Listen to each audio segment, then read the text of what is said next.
The season premiere of Monday Night Raw ends with a really odd ending.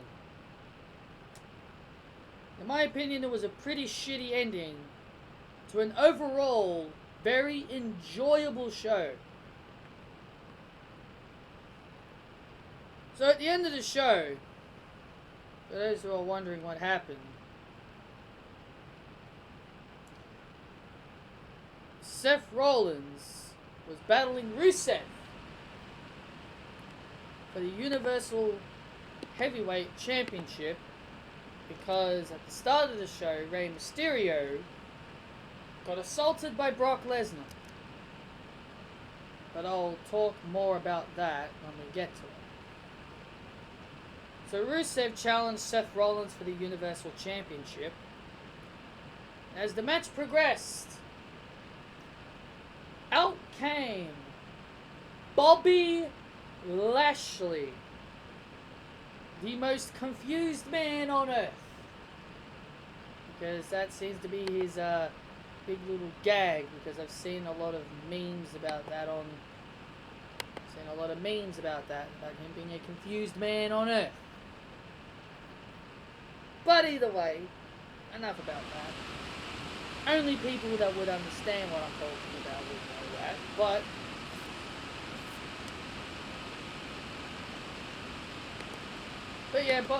yeah, Bobby Lashley would come out with a smile on his face, and he goes like this, says like he wants to be Universal Champion. And then he starts doing this. And I'm going to be honest with you guys, and I think we can all be honest. As soon as we saw Rusev do this, as soon as we saw Bobby Lashley doing this, I think we can all agree we knew Lana was coming out.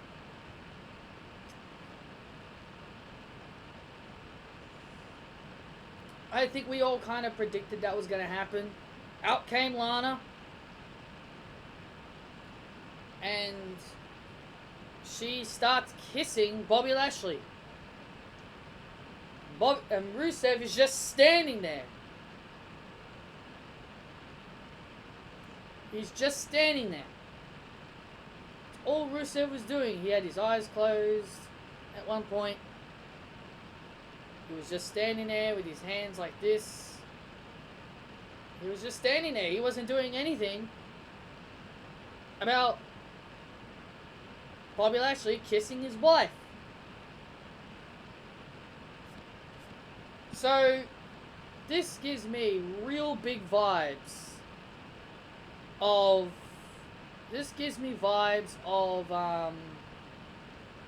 Dolph and Lana and the Rusev Summer Rae story.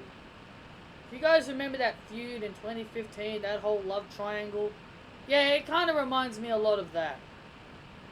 Some people have said it reminds them of Edge and Lita.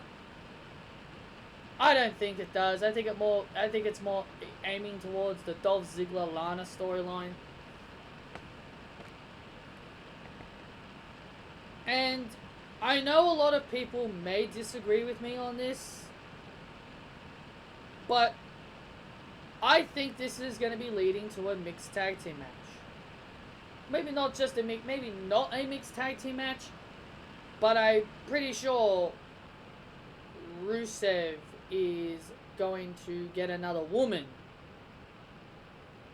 And what a better choice than Maria Kanellis. Because I feel like they're going with the storyline of breaking up Maria and Mike.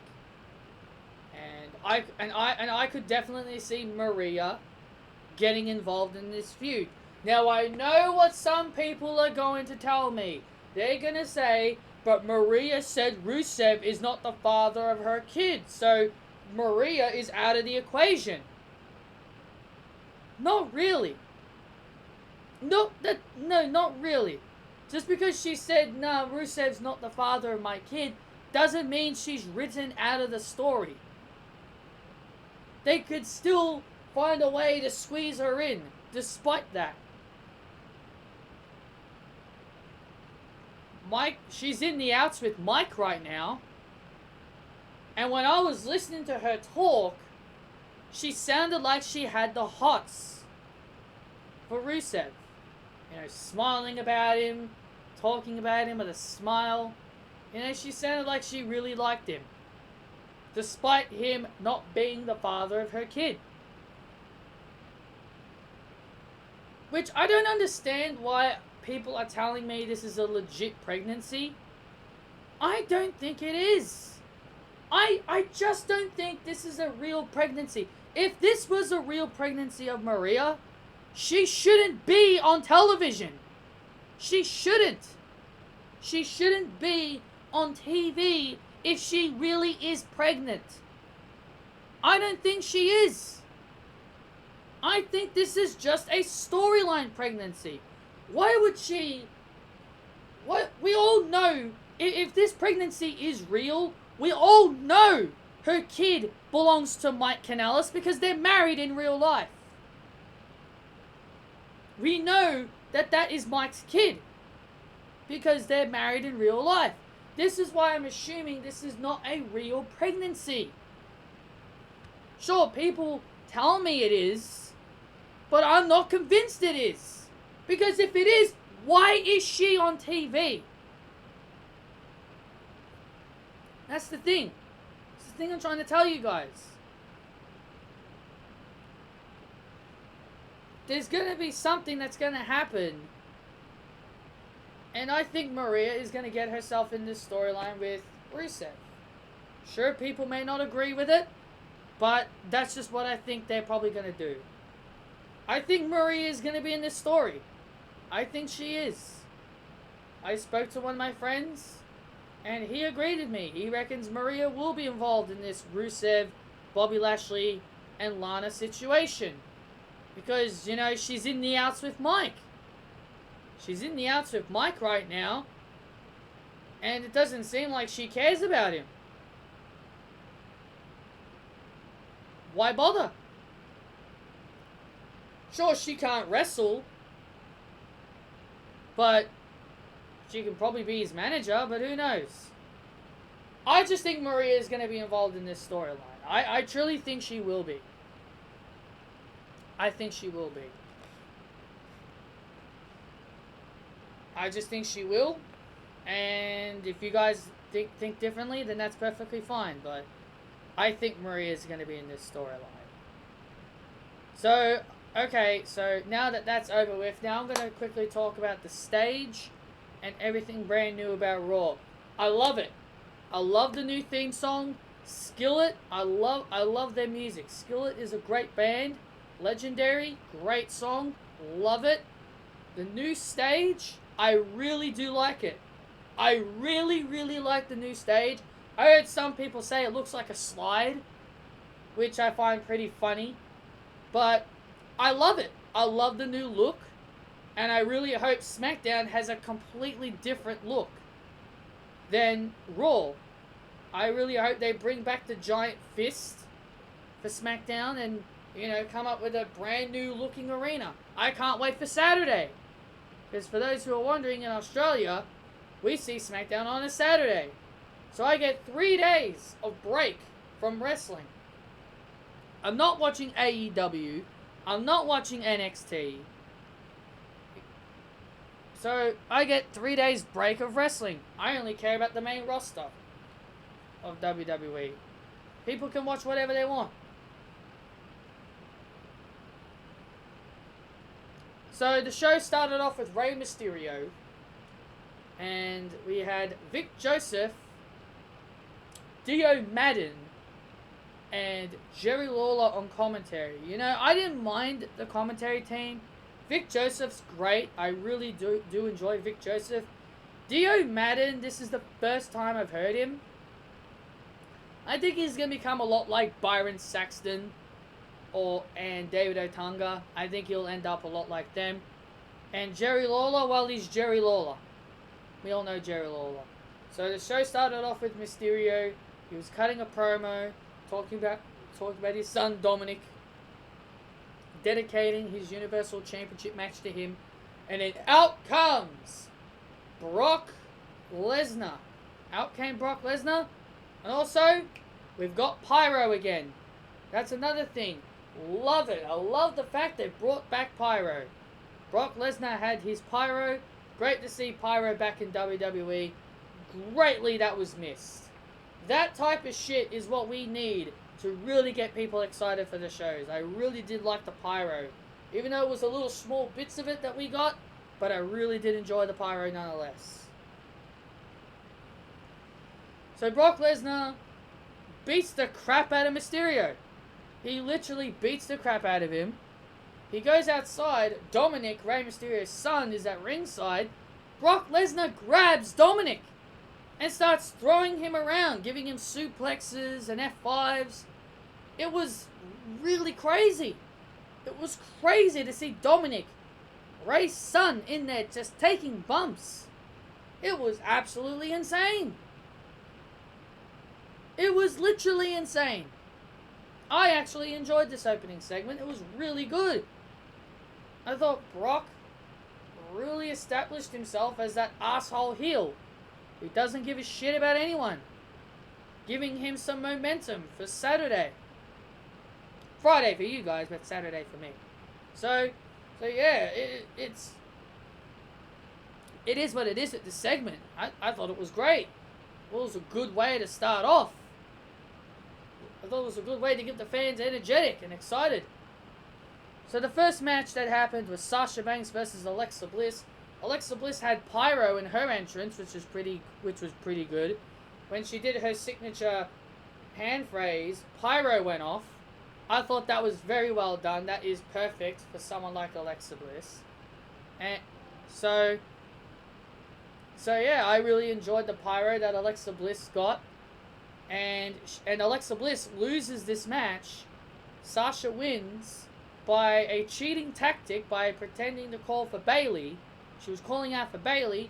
Alexa turns her head and Sasha kicks her right in the injured leg of Alexa and pins her, which was very surprising. And the thing is, Alexa losing feels like this is WWE giving her redemption. This is like redemption for Sasha Banks. It feels like they're righting all the wrongs they've done with Sasha. This is not like Vince at all. This is not like Vince to have one of his favorites, Alexa Bliss, just straight up lose. It's not like Vince to do that. But I feel like Alexa, I feel like they did this for one reason. Well, actually, maybe for two reasons. I think one of the reasons is because maybe they just wanted to get it over with. And secondly, I think they wanted to make Sasha look dominant.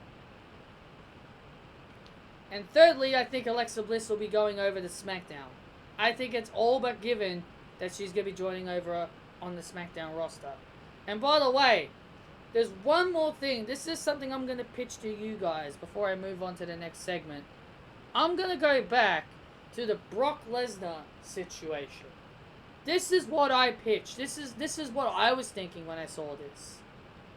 What if Brock Lesnar wins the WWE Championship, which I'm almost certain he's going to on Saturday,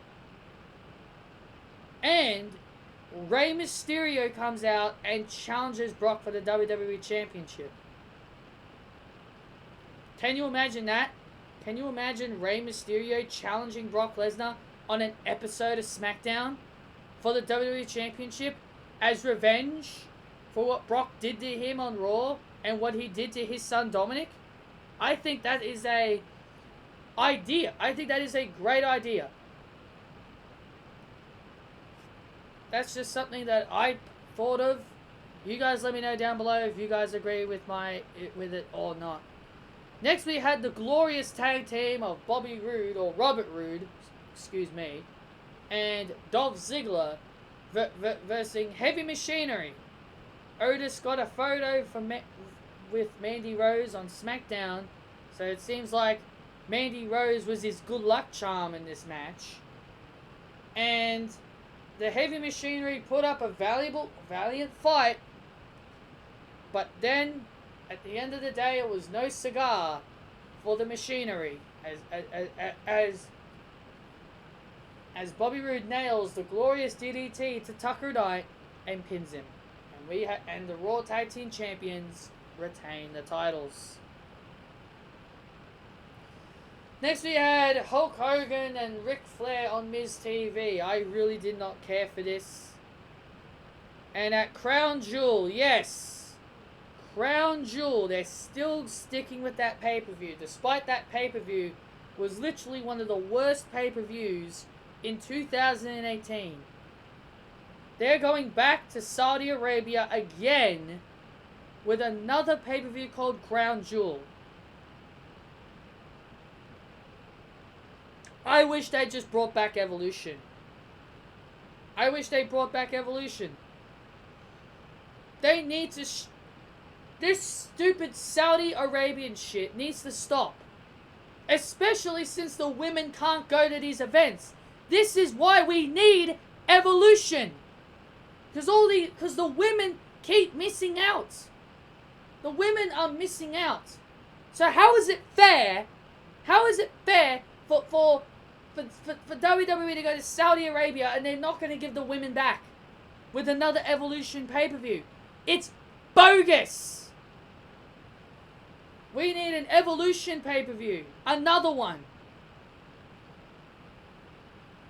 This is downright stupid.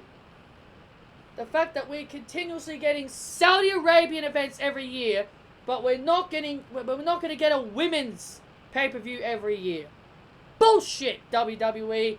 Absolute bullshit. So they come up with this idea of having Team Flair and Team Hogan, where Ric Flair picks his captain and Hogan picks his captain. Hogan picks Seth Rollins as his captain, and I loved the pyro for Seth Rollins' entrance. Fire came out during the part, and then when the burn it down part played, they had a pyro, they had an explosion effect. And I really liked that. That was really, really good. That is how I imagined Seth Rollins'... that's how I imagined the pyro for Seth Rollins if he had pyro. So I got to give WWE great praises on that. That was very well done. And Ric Flair's captain is none other than my boy, Randy Orton. Baby. And then Baron Corbin happens to be the second man because Seth Rollins would then challenge Randy to a match, which never happens. Then Baron Corbin comes out, attacks Seth Rollins with his cane, and it's a 2-on-1 assault. Then up comes Rusev, who now turns babyface, who I assumed was a heel when he came back. So he comes out, takes out Rusev, takes out Randy and Corbin.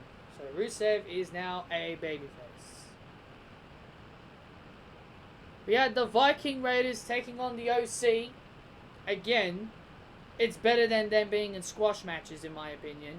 So the Viking Raiders get the win here with Ivar off the top rope, splashing on top of Luke Gallows like a pancake. That was crazy stuff right there. That was crazy. So I actually enjoyed that. That was very well done. Then we had Ricochet versus Cesaro. This match happened because Cesaro was praising what Brock Lesnar did, and Ricochet was standing up for Rey Mysterio.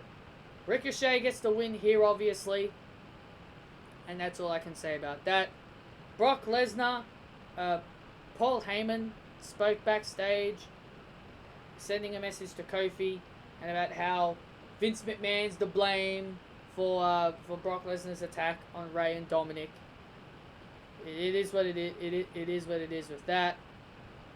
And then next we had the United States Championship match. We had Cedric Alexander challenge AJ Styles for the United States Championship. I am disappointed, man. I really thought that WWE, since they were having these title matches taking place, I was really thinking that WWE could have possibly wanted to go with a title switch. But they didn't go with a title switch here. with AJ Styles. AJ Styles beats Cedric Alexander clean once again. So that's it. That should be it for Cedric, right? That should be it for him. Since he's had 2 title shots already, and he's lost twice. So that should be it for him. I don't know who else you plan. I don't know who else you plan to go up against AJ Styles. I really, really don't.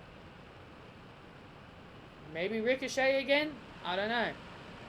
But then we had Lacey Evans versus Natalya. Bit of a boring match. And I didn't really care for it. Lacey Evans won. And then delivers the woman's right to Natalya at the end of the match. So, who the hell cares? And then the main event was Seth Rollins and Rusev. I already spoke about this. Bobby Lashley returns. And so does Lana. Also, you'd see Baron Corbin and Randy Orton on the stage. So, you would only assume, this is what I was thinking at least, when I saw them on the stage, I was like, well, obviously they're going to run in and cause a disqualification, it seems like. Seems like they're going to run in and cause a disqualification because it seems like Randy and Corbin were standing out there for no reason. Considering what we got at the end of the show, it seems like they were just out there for literally no reason. And apparently Baron Corbin's chair, the King of the Ring chair that he was going to sit on, apparently it broke. And Randy Orton broke character and started laughing. I actually thought that was funny when I heard about that. So, that's your SmackDown, guy. Patch, I'm all over the place. Raw, that's your Raw, guys. That's your Raw. SmackDown Saturday. That's your Raw, guys. And, yeah, I've really got nothing else to say. Overall, I enjoyed the show. Thought it was a good show. But I just really wasn't a fan of the ending.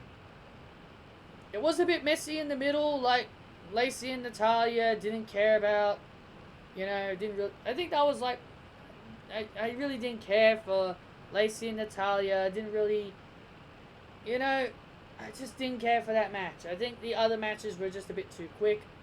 I think Raw still has a bit more improving to do. I think it still has a lot of improving to do. And yeah, those are my final thoughts. So you guys let me know down below your thoughts and opinions on Monday Night Raw. Do you guys agree with anything I say? If you guys disagree with anything that I've said in this video, that is perfectly fine. Hit that like button if you guys did enjoy the video. And I will see you all on Friday for my live stream. So for my SmackDown live stream. So now that SmackDown is on Saturdays, I feel I've got more days now. I can change up my schedule a bit more when it comes to my live streams. So that's all I've got for you guys. That's all I can tell you guys. So I'll see you guys on Friday. That'll be the next time I do a video. So I'll see you guys on Friday for my next Universe Mode live stream. See you guys then, everyone.